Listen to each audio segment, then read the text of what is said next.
Greetings and welcome. It's Kennedy the Healer at Kennedy the Healer, licensed marriage and family therapist, master shamanic energy medicine healer. So thank you all for tuning in. But before we get down to it, because I'm pretty sure you're here to listen about different ways to set yourself up holistically for success, okay? And we will get to that. But full disclaimer, when I tell y'all, this is new to me, okay? This is so new to me. When I tell y'all, I'm so not used to sitting in front of a camera and speaking. But you know what? I'm just gonna do what it do, and I'm just gonna give the best that I can, and I'm just gonna be transparent, and I'm gonna be real, okay? But let's get down to it. What does holistic mean, okay? Holistic. When you think about the self, right, we have all these different parts of ourselves. We have mind, we have body, we have spirit, right?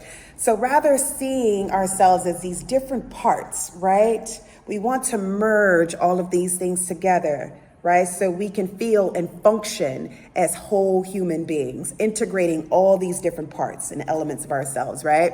Okay, so holistic. Okay, now ways to set yourself up for holistic success. I want you to ask yourself these questions. 1, are you meeting yourself exactly where you are? Am I meeting myself exactly where I am? Many of us are not, right? And not meeting yourself where you are today in the present, in the here and now, can be anxiety provoking. A lot of us are too far back in the past, living with regrets, things that we wish we could have done differently. We're harboring guilt from the past. That's not effective in setting yourself up holistically, okay? So we have to make amends with the past, okay? And we have to do the healing work around unpacking and addressing whatever we have not let go from, our experiences in the past. Others, we're too far ahead into the future, right? Which is extremely anxiety provoking. Okay, it creates hypervigilance, and we're idealizing, right? Idealization of the future is deeply rooted in perfectionism. Okay, so when we're too far ahead into the future and we're idealizing our most perfect selves, right? Who we want to be, that perfect job, that perfect relationship, our perfect selves, what it does to the nervous system in the present is create a lot of stress and overwhelm, exacerbating anxiety. So we don't want to do that, okay? We want to meet ourselves exactly where we are in today, in the here and now. Okay, so that's number 1. Number 2, do you have the discipline? Do I have the discipline? What does that even look like? Okay, have you asked yourself, what are my goals? What do I want anyway? Right? Am I firm? Am I very clear about what I want for myself, how I see myself, and how I want to feel? Now, this is different. I'm not talking about obsessing about who you want to be in the future and hyper focusing on who you should be rather than who you are and where you're at today. A plan, right? It's okay to have a plan. It's okay to have, something very concrete that you are working towards, okay? But being very mindful about feelings of inadequacy, feelings of limitation, feelings of not enoughness, right? That's when we know that we're in a space or an area that is not healthy, okay? But do you have the discipline? If you're clear about what your goals are, what are you doing on a daily basis to set yourself up for holistic success, right? In terms of the things that you want in the future. What are you doing on a daily basis, okay? And a lot of us have a difficult time with this, and I'm going to tell you why. We have a higher self and we have a lower self. On a daily basis, we get these little subtle voices that tell us, okay, well, the way that I've been eating, I woke up today feeling a little sluggish. I don't feel 100% myself cognitively, mentally, emotionally, and spiritually, right? Perhaps I should drink more water. Perhaps I should switch my diet up a little bit today. Perhaps even go take a run, get a little exercise in. I only said run because I'm extremely biased and I really love running, but for a lot of you, that may not be it, okay?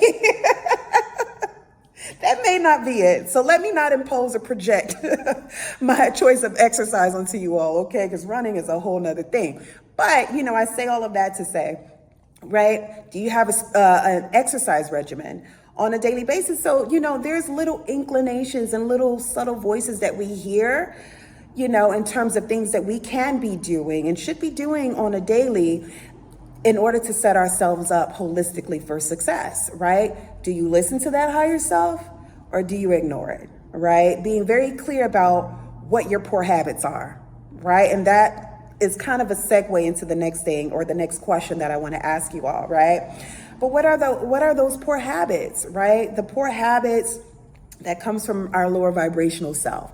And that is loud. That is loud. That voice may very well sound like, okay, well, you know what? I don't want to deal with all of this responsibility. I don't want to deal with being regimented and organized. I don't want to meditate today. I don't feel like it, right? I don't feel like it. That's the lower vibrational self. Instead I might want to go do X, Y, and Z, whatever that looks like. The things that bring the instant gratification, but not long-term results, only pushing you into a space of feeling even less about yourself, right? Because then that other voice kind of kicks in. It's the self-defeating, defeatist voice that you hear.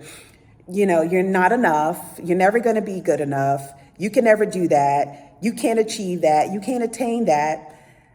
That's the voice of the lower vibrational self. So are you giving into the voice of the lower vibrational self or the higher vibrational self, right? Because we all have both. We all have both. But do you have the discipline, right, and the awareness to discern between the two? One brings instant gratification, but it doesn't bring long-term results, and it makes you feel worse about yourself. Or am I choosing to go with the higher vibrational self, which brings sustained long-term benefits and results, okay? Results. All right, so ask yourself that. Next, am I afraid to relinquish the things that no longer serve me? Wow. Many of us deal with that. Right? And so be very clear and mindful about the things that we are holding on to out of fear of success.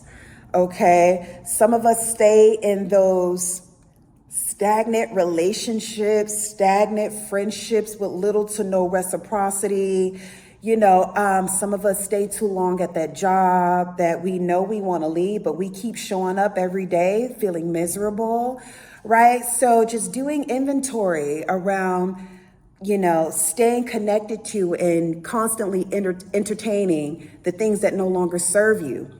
Right? It's okay to let go of those stagnant friendships and relationships in order to make space and create new opportunities and new love and new success. Okay? So I want you to ask yourself that question as well. Okay? And what does my holistic regimen look like? And this kind of goes back to, what I discussed earlier about discipline. Okay? What is my holistic regimen? And just having that list on a daily basis where you're asking yourself, okay, what can I be doing now, right? Am I in therapy? Yeah, am I in therapy? What does my shadow self look like, right? The shadow self. What is that anyway? The shadow self is the part of us all, right? That we repress, we pretend it is not there. We don't like it. We don't want to address it.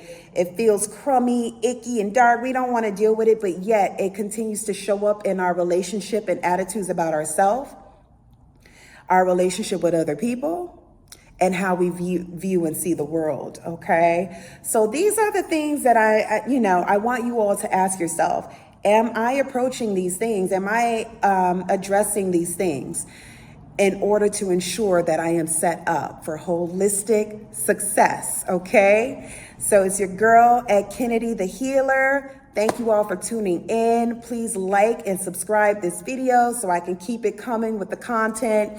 I love you all. Stay blessed and much peace, okay?